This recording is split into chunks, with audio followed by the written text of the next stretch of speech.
Hi, my name is Keisha. Welcome to Unspoken History. Today we're going to be talking about the American Negro slave revolts. Um, this is a topic that I didn't learn about in school. I learned about Nat Turner's revolt and then the Underground Railroad and, slaves wanting to, being inspired by the Nat Turner revolt, and then they started running away and stuff like that. But, you know, I didn't learn very much, right? You get a little bit in first grade, you get a little bit more in second grade, you get a little bit more in the third grade, and so on and so on. So, when I learned about the revolt of Nat Turner, that was just a highlight. Like, I don't understand why in America they only show us certain things. Like we for Black History, we hear about 1960s civil rights movement, and before that we hear about lynchings and murders and killings and without consequence. That's all we hear about. We don't hear about like nobody fighting back, nobody trying to protect themselves, rebelling against the slave owners. No, they were happy, right? That's what Ruth said. They were singing and dancing, having a good old time. That don't that don't make sense. Of all the things that were happening to them, at the end of the day, they want to go dance and sing. Uh-uh. But okay. So this book, I'm going to read some portions of it today. I probably won't get through the whole thing today because it's a big book. But let's get started. The author's preface to the 1969 edition of American Negro Slave Revolts by Herbert Hapticker. I hope I'm pronouncing his name right, but anyway. Writing on slave unrest in the United States and doing this in 1969, one feels more like a news reporter than a historian. While recently the California statesman Ronald Reagan found the ghetto rebels of today to be mad dogs, a South Carolina statesman in 1823 found plantation rebels of his day to be monsters in human shape. Which humans are dogs and monsters depend, I suggest, upon class and often upon color and nationality too. Thus, early in the summer of 1831, the U.S. press was lavished in its praise of Polish rebels against the Tsarist oppression. None was more lavish than the Southern press. But then, late in August, came news of the uprising in Virginia of slaves led by Nat Turner. While a week earlier, rebels in Poland were sons of the noble, now the Virginia rebels were banditti, bloodthirsty wolves and deluded wretches. How shall one explain this extraordinary shift except to observe that now the rebels were at home, not 6,000 miles away, and that now the rebels were not white, but black? Humans, no matter of what color, being humans, have rebelled when their treatment was bestial and when opportunity and capacity for rebellion was present. The point was made nicely during the debates creating the U.S. Constitution. The topic at the moment was tax and fiscal policy. A Maryland delegate suggested that the principles to be followed was to treat all property alike. He meant, he added, to include his slave property.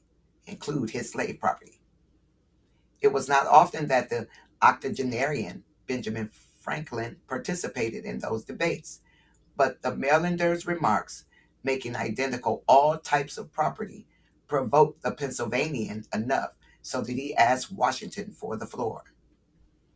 Getting it, Franklin asked if the Marylander would permit a question. Permission was granted. Franklin posed one of the most pregnant questions ever asked. Nothing that the delegate had equated slave noting that the delegate had equated slave property with all other forms of property. Franklin asked, "Will the gentleman from Maryland tell me of an insurrection of sheep?" Slavery being violative of central religious concepts, and of the founding principles of this nation required an elaborate rationalization. Racism provided this. It derived out of as it sustained the system of modern slavery. That is, that system created in the 16th century as part of a worldwide development of capitalism and the replacement of feudalism. I don't know what feudalism is, but I've experienced capitalism. So if feudalism is worse, oh my God. Fundamental to this rationalization was the idea at first of the actual subhumanity of colored people. Let me read that again. Fundamental to this rationalization was the idea at first of the actual subhumanity of colored people. When persistence in this became impossible, it was altered to affirm the inherent, indelible, and significant inferiority of such people. The rationalization made slavery not only appropriate, believers could now feel absolutely philanthropic while exercising their slaveholding responsibilities and enjoying its benefits. Central to this mythology was the idea that colored people did not detest or resent enslavement, particularly black peoples. It was held. Now, black people are the only people that didn't mind being in slavery. They didn't rebel. They loved it. That's ridiculous. But anyway, even animals, if you mistreat them, they are going to rebel. That don't make sense. But anyway, it made sense to them for a long time, over 100 years of pushing this idea that slaves were docile. They didn't rebel. They were basically like sheep, like animals. But anyway, everything rebels. A fly will try to attack you if you try to kill it. Okay. Um, Central to this mythology was the idea that colored people did not detest or resent enslavement, particularly black peoples. It was held delighted. It was held delighted in their chains, of course. It was held, this is how they wrote it, how he wrote it. It was held delighted in their chains, of course. This mythology had its contradictions. Thus, while it was generally insisted that the black was especially and naturally meek and docile, on the other hand, and simultaneously, it was held that he was or could be particularly brutal and savage, right? The savages. But in accordance with the central myth of the United States, the idyllic character of plantation slavery, discontent and rebelliousness were held to be altogether rare and exceptional, right? Whatever might have been true elsewhere and at other times, the centrality of this for the slaveholding class and for their apologists is clear. The classical exponent and defender of this viewpoint is historiography was in his historiography was Ulrich Bono Phillips, whose American Negro Slavery, 1918, was the Bible of white supremacy in the era of all history. Okay.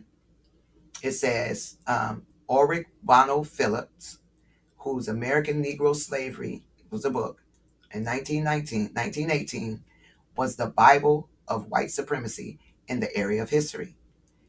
As in about the same period was Bean's work in anatomy, Burgess's in political economy, and Ferguson's in psychology. Bean was a fraud, he says. Burgess was a medievalist. Ferguson was a charlatan, and Phillips a devout white supremacist.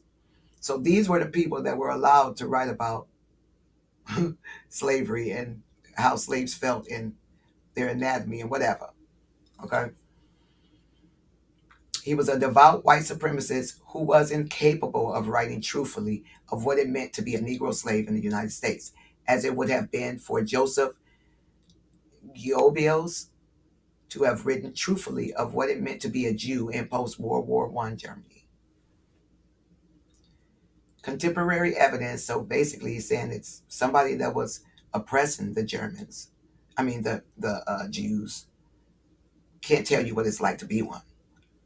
Hence, this guy up here who wrote about slavery can't tell you anything about being a Negro slave, especially since most of these things are written without the input of the person that you're writing about. Okay, contemporary evidence, newspapers, court records, journals, diaries, letters, speeches make crystal clear to anyone who views black men and women as human beings that American Negro slavery was a monstrously cruel system of exploitation and that its victims despised it and sought in every possible way to oppose it. No one was happy singing and dancing after their chores at night. Most meant also, of course, to live through it, and survival is a form of struggle. But everything from songs to tales, from heroes to villains, from religion to music to actions, show that the central idea and that never absent dream was to end slavery, to be free. The highest form of protest was rebellion or conspiracy to rebel. This is collective. It involved an all-out commitment with death and the sure price for failure, and with success not likely. Now, basically saying they didn't care whether they were successful or not. They were getting, it's either death or nothing else. I'm going to be free or I'm dying today. Because they knew that this whole country was against them. They're going to call white militias from every state to come over here for 5 black people, or 10 black people, or 20 black people, or whatever. Okay? So they knew if they didn't get free, if they didn't get to some place where they could be free in the United States, we dying today. Okay, it says its development and especially its fruition required enormous care, effort, and dedication.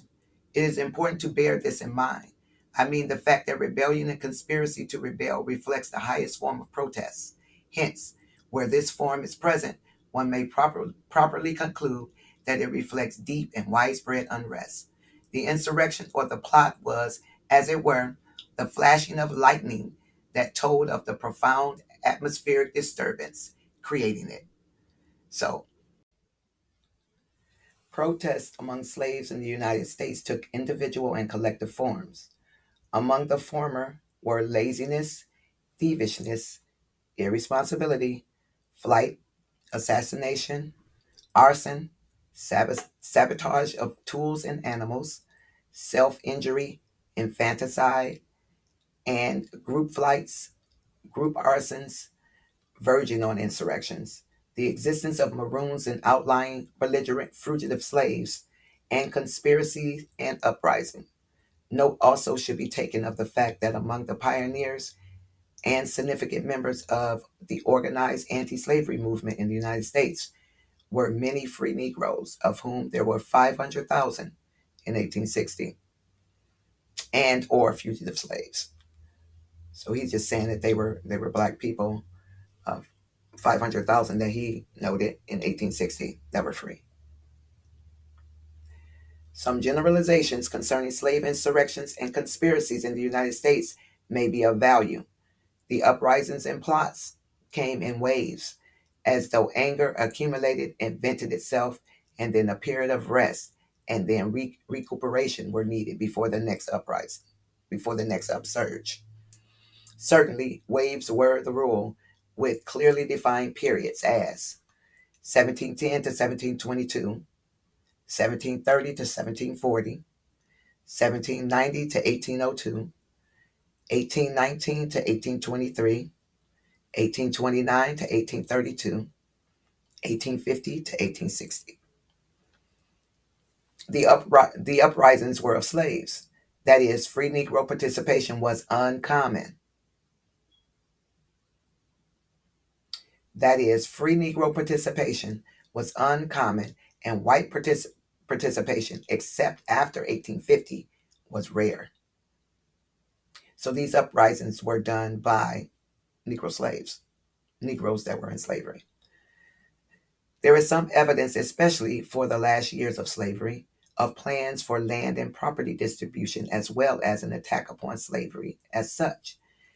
There is indication also of a pan-black tie. Thus, some some talk of the West Indies and even Africa, though the evidence is sparse and at time ambiguous. Eternal events, External events had significant influence. For example, reports of unrest in the West Indies, dramatic political campaigns, dramatic political campaigns in the United States, war as that of the Revolution or of 1812. These and other disturbing phenomena reached the consciousness of the slaves and helped stimulate outbreaks. Slave unrest was especially marked in the decade prior to the Civil War, um, marked in the decade prior to the Civil War all forms of unrest. This had a deeper content than before, and often there were evidences of Southern white participation in that decade. It may be added that if this is not understood, one can understand neither all the sources nor the impact of John Brown's effort, nor all the sources of the Civil War itself. Under the circumstances, success was not possible via insurrection. It should be noted in this connection that the only people to free themselves through rebellion from chattel slavery were the black people of Haiti, and they were counted 90% of the population. Much of the non-slaves population was not white, and the rebellion succeeded when the state power was weakened before the French Revolution. So you can't fight two wars. You ain't that big. So while they were having their French Revolution and there was fights going on in France, the Haitians saw that as an opportunity to rebel, and they were successful. Um, it says when the state power was weakened because of the French Revolution, but the slave plots and insurrections in the United States manifested a magnificent discontent. They did bestow a tradition of past struggle, even if muted in a racist society, and they helped rivet the attention of the nation upon the atrocity of slavery. Certainly, too, they influenced many abolitionists from the pacifist Garrison to the militant resistant Brown. So I even heard that white people released black people from slavery. It was white people that did it. No, it was slave rebellions. They wouldn't stop. Um, Not to say that some white people didn't help. I'm not saying that. The story was told that that is how they got free. Is because of what it was because they were fighting. It wasn't just slave rebellions. There was Indian wars. There was wars with the colonists. Nobody was getting along. Everybody was fighting. Okay. Some people didn't like the fact that slavery was making certain people rich and they, making their money honestly, doing things the way they feel is right. And then you got those people down there brutalizing, murdering, and killing people and making money off of it. And of course, if I'm in the same country, I might be upset too. They need to stop that. That's what I would say too. Okay. Um, so it says even if muted in a racist society, because our struggles, the information about slave plots and insurrections in the United States was basically covered up. Okay, so it says even if muted, and they helped rivet the attention of the nation upon the atrocity of slavery. Okay, and that's what brought about the fight to get rid of it. It's because slaves were not sitting around dancing and having fun and just singing, and that wasn't what was happening. It was the very opposite. They were fireballs in the night, cries from the heart, expressions of human need and aspirations in the face of the deepest testing. They manifest that victimization does not simply make victims, it also produces heroes.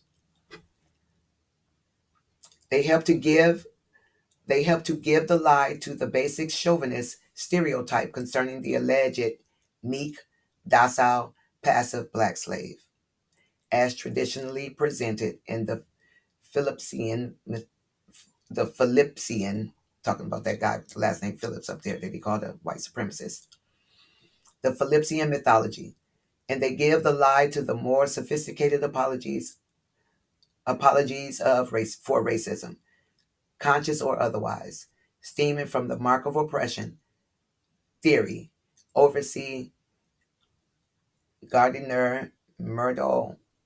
That is a long name. Murdro Mehoian is Moynihan Elkins Genovese. Wow.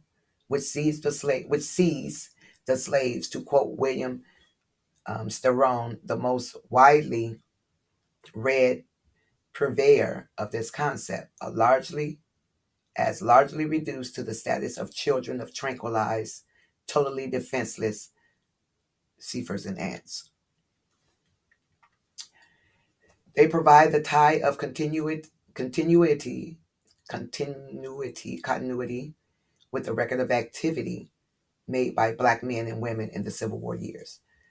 In the great struggles of Reconstruction and populism, they help make explicit the sources of strength and clarity of a giant like Du Bois. They make clear the present generation of such men and women, now shaking the very foundation of racism in the United States, are the inheritors and continuers of a great tradition of militancy. Finally, this thought: in the days of slavery, the master and their scribes insisted that the source of plots and insurrections lay in outside agitators.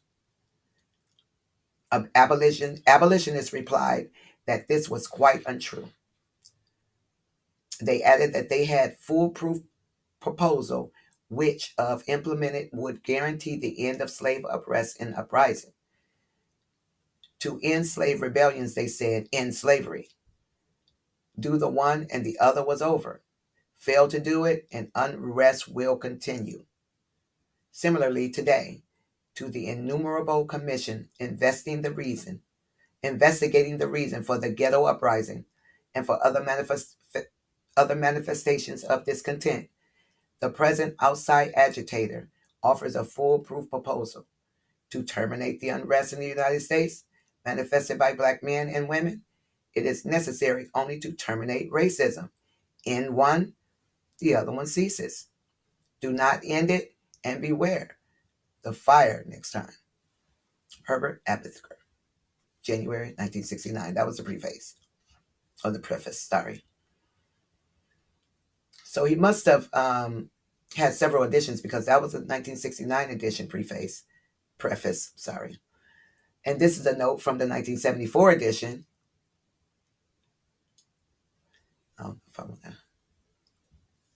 Here, let's read it. In the Nixon era, befitting its general corruption and degeneracy, there was a marked intensification of racism in the United States. The election campaign of 1972 was the most chauvinist in United States history, and the cutbacks in already inadequate social programs especially hurt black people. As a result, the gap in living conditions between white and black people widened. So every president, every congressman, all of these people that's supposed to be defending the Constitution, I don't know the word to use to describe what they were doing. There's so many hijacking. They just, well, it's because there was no uproar. They listened to the American people. If there had been an uproar about racism over these last 160 years, something would have been done about it. But the uproar was only coming from black people. And so other people, and it ain't just white, it's all kind of people in America. There was all kind of people in America then, and there's all kind of people in America now. There wasn't enough of an uproar, right? People, got relaxed, got back into, it's not hurting me. It's not happening to my family. I'm gonna mind my own business. but it's happening in your country, and therefore you are affected. Your children are affected. Your grandchildren are affected.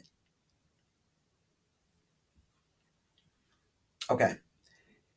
Um, reflecting and bulwarking this development was a heightened racist propaganda in sociology, biology, anthropology, psychology, and history. Now, if they have added racist propaganda into psychology, biology, anthropology, psychology, and history, why would we believe any of that? A liar is a liar. So why would we believe their psychology and biology? Why would anybody believe it, black or white, if it has racist propaganda in it, if it is lies, if they have concocted lies and put it in there as psychology and biology and anthropology? Lord help us. We can't trust nobody. You can't trust anybody but the Most High God. He has consistently told me the truth. I just didn't believe it because of what I was reading, because of what was being put in front of me constantly. Okay. Indicated in such names as Bainfield, Jensen, I can't pronounce this person's name, Moynihan. Moynihan? Moynihan? Okay, whoever that person is. Shockley, and the ultimate travesty on slavery entitled Time on the Cross by Robert Fogel. And Stanley Eagerman in Boston, Little Brown. I guess he has a book called Little Brown. He printed in 1974. The latter glorified slavery. Like I can't say glorified. Affirmed an identity of interest between slave and master and presented an idyllic picture that outdid Gone with the Wind. Politically and socially, of course, fight back persistence in history. Politically and socially, of course, fight back persisted. Fight back persisted in history writing and accumulation of data on the active and militant role of Black people, including Black people who were slaves, continued, and the viability of the present book, first published over 30 years ago, persisted. It is this fact which explains the need for a new edition. In the biographical section of the reader will find now a listing of relevant books and articles going through mid 1974. There is no doubt that future years will see the uncovering of still more data on the resistance offered by the Afro American people to their enslavement and experience which tempted them and which should inspire all partisans of human liberation. So, it's a form of, this is my personal opinion, of psychosis. If you believe that you can have real freedom while you got your foot on somebody's neck, that's not gonna work, because guess what? The next neck could be yours. If you think because you have this color skin that the other people that have this color skin care about you, oh Lord, let me pray for you right now, okay? Because they don't, and they never have.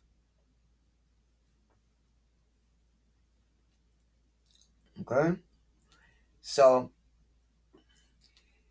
moving on to chapter 1. This is chapter 1 and the introduction. In preparing several years ago a detailed study of slave rebellions of 1831 in Virginia under the leadership of Nat Turner, the present writer came to the conclusion that this event was not an isolated, unique phenomenon, but the culmination of a series of slave conspiracies and revolts which had occurred in the immediate past. These antecedents had largely gone unreported and apparently uninvestigated, the results naturally being a poor focus on the Turner Rebellion and an incomplete understanding of the events and trends which that outbreak evoked or accelerated. It seemed probable, furthermore, that a similar situation might exist in respect of the other understanding of the other outstanding insurrections and plots, such as those of Cato in 1739, Gabriel in 1800, VC in 1822, that other unknown or par- or practically unknown major outbreaks might have taken place. Let me read that again. It seems probable, furthermore, that a similar situation might exist in respect of the other outstanding insurrections and plots, such as those of Cato in 1739, Gabriel in 1800, VC in 1822, that other unknown or practically unknown major outbreaks might have taken place, and that an intensive study of the entire subject might uncover hitherto neglected aspects of the life of the Negro people and the role of the institution of slavery in the history of the United States. Okay, so basically, they just did not properly document the aspects of the life of Negro people, the role of the institution of slavery in the history of the United States. There has been there still is a notable lack of agreement both in contemporary and secondary accounts concerning the details of the subject and its relative importance. It is not important to tell, we don't want to tell these folks that they were ever in these slave revolts. We want them to stay calm. We don't want them to fight against their oppression. We want them to say it was great. Okay. There has been and there still is a notable lack of agreement both in contemporary and secondary accounts concerning the details of the subject and its relative importance. Many commentators declare that they observe a considerable degree of contentedness and docility among the Negro slaves.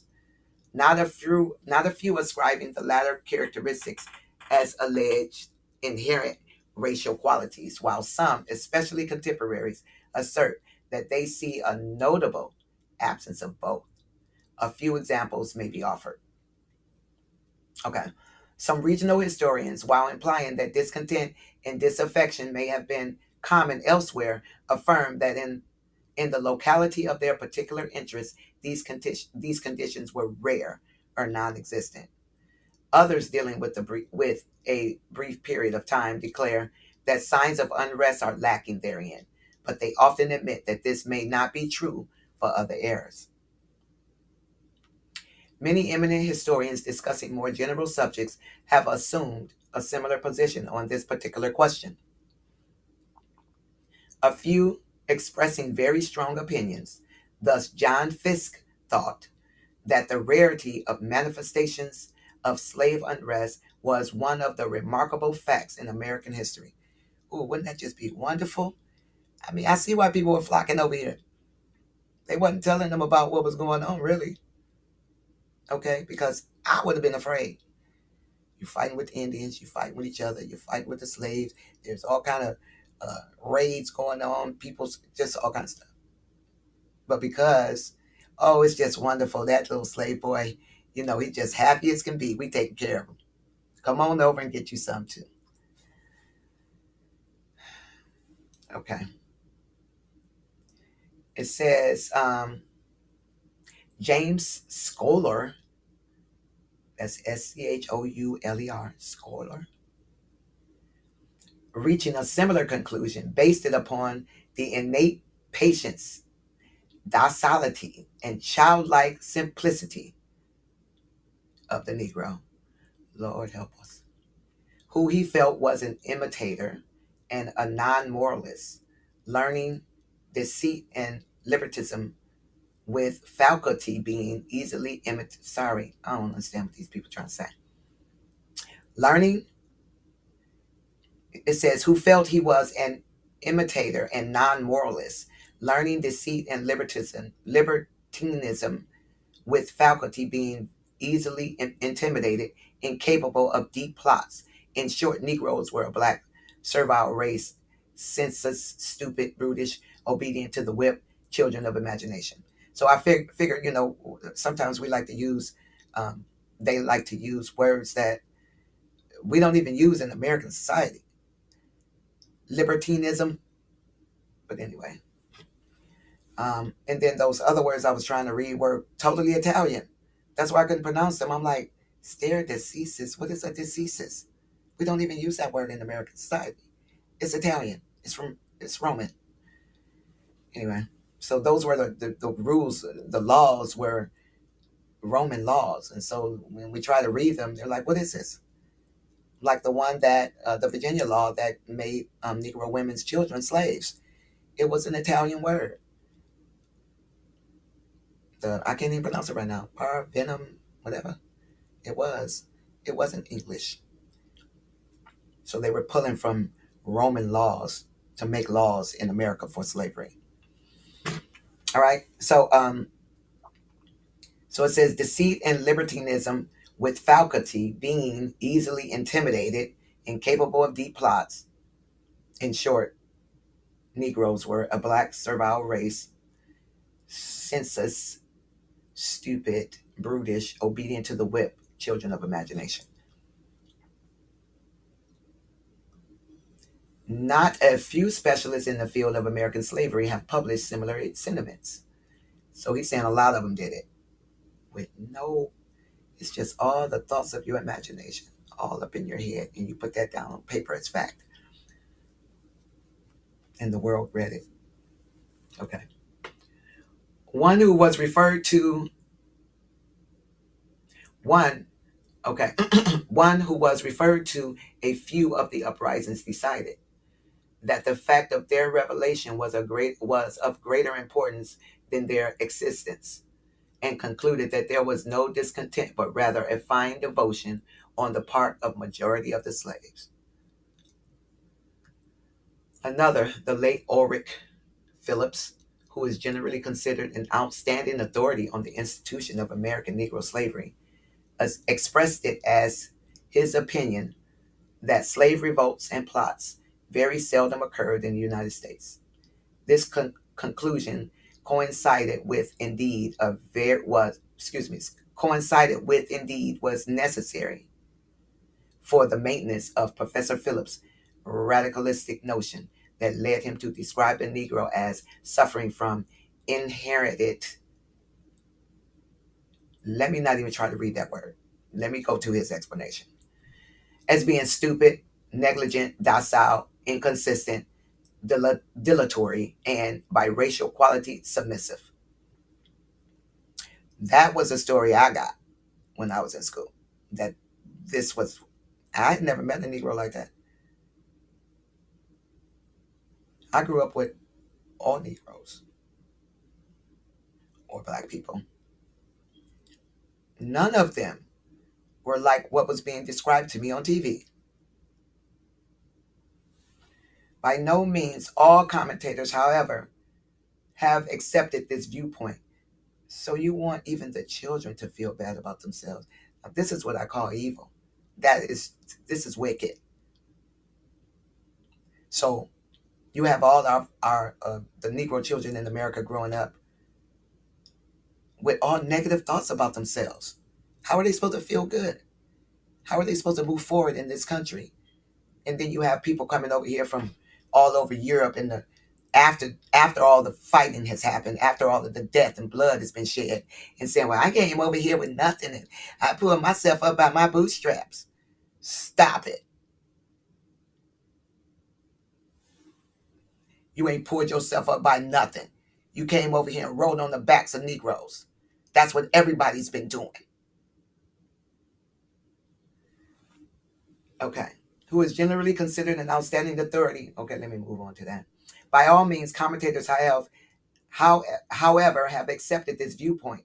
Several first-hand observers of slaves were struck by their relentless discontent and rebelliousness. Thus, for example, the preamble to the Virginia Law of 1669, which made the killing of slaves by owners or overseers as a result of correction a non-criminal act, declared that this measure was needed because the only law enforced for the punishment of refractory servants resisting their master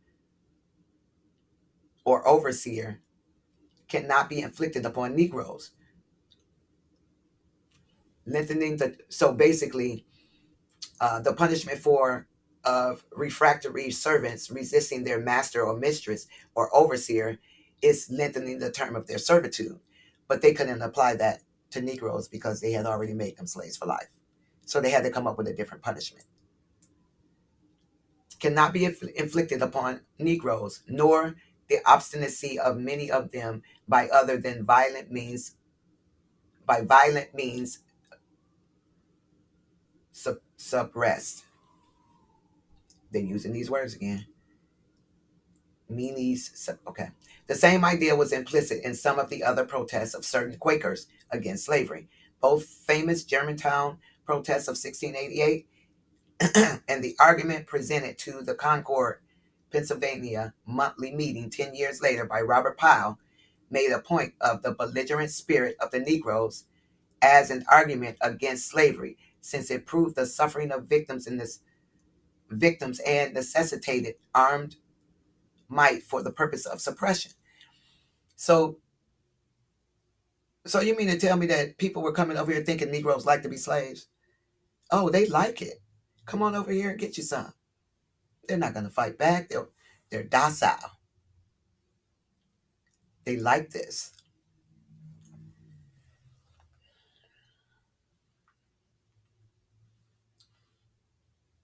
Governor Drysdale, in his message to the General Assembly of Virginia in 1723, you see how long slaves been revolting? Way back, 1500s.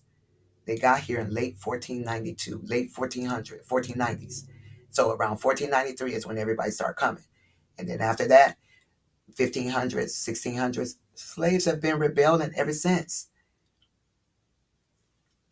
Governor Numbers Governor Drysdale, in his message to the General Assembly of Virginia in 1723, immediately following the crushing of a slave conspiracy, urged the enactment of further precautionary measures with the remark, I am persuaded you are too well acquainted with the cruel dispositions of these creatures, when they have in it their power to destroy or distress, to let slip this fair opportunity of making more proper laws against them. A leading inhabitant of the same colony, Colonel William Byrd, in a letter to Lord Egmont dated July 12, 1736, appealing for an end to the slave trade on the grounds of an acute danger arising from the increasing number of slaves.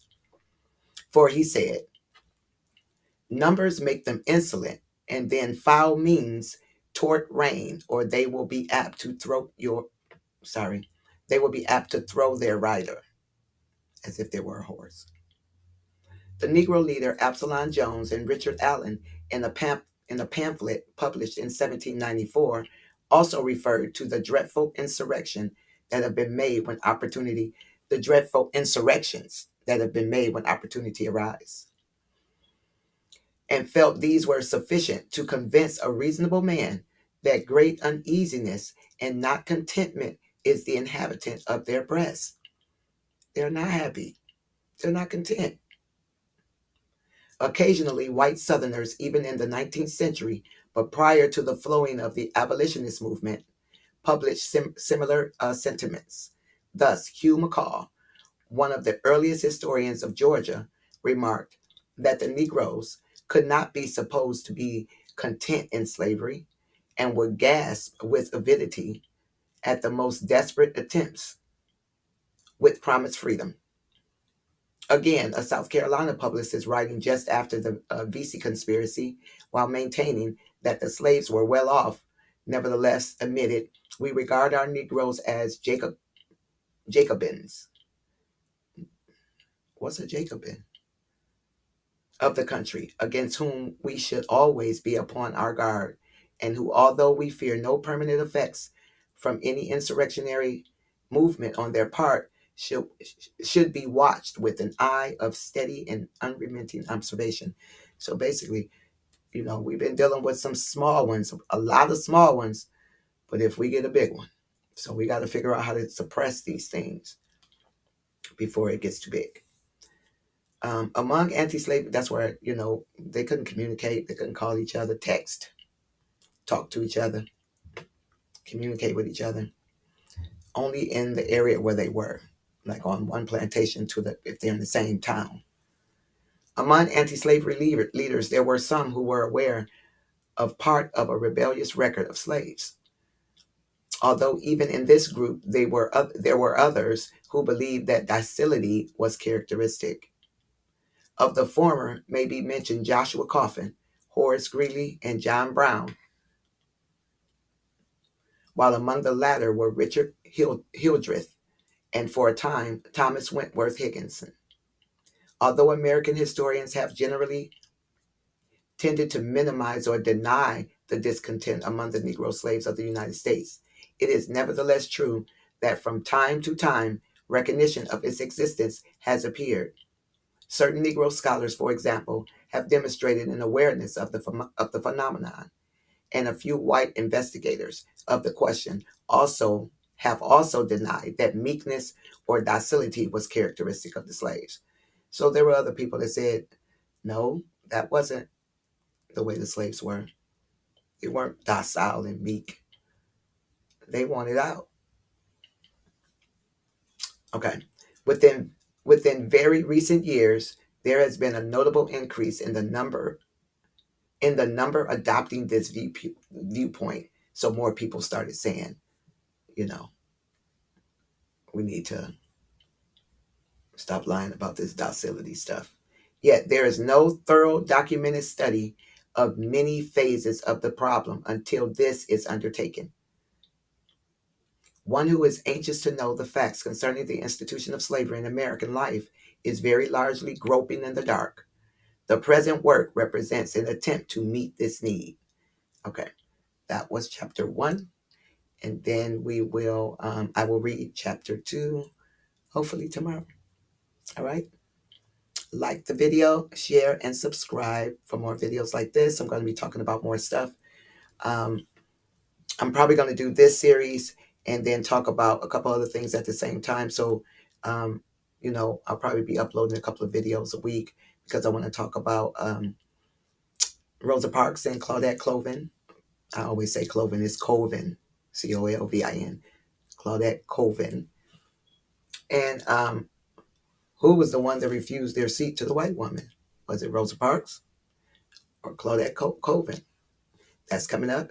Also, I'm going to talk more on the Mongol Empire because I only touched on that. So I'm going to do a longer video reading information on how they conquered Mexico and California and lots of areas in America.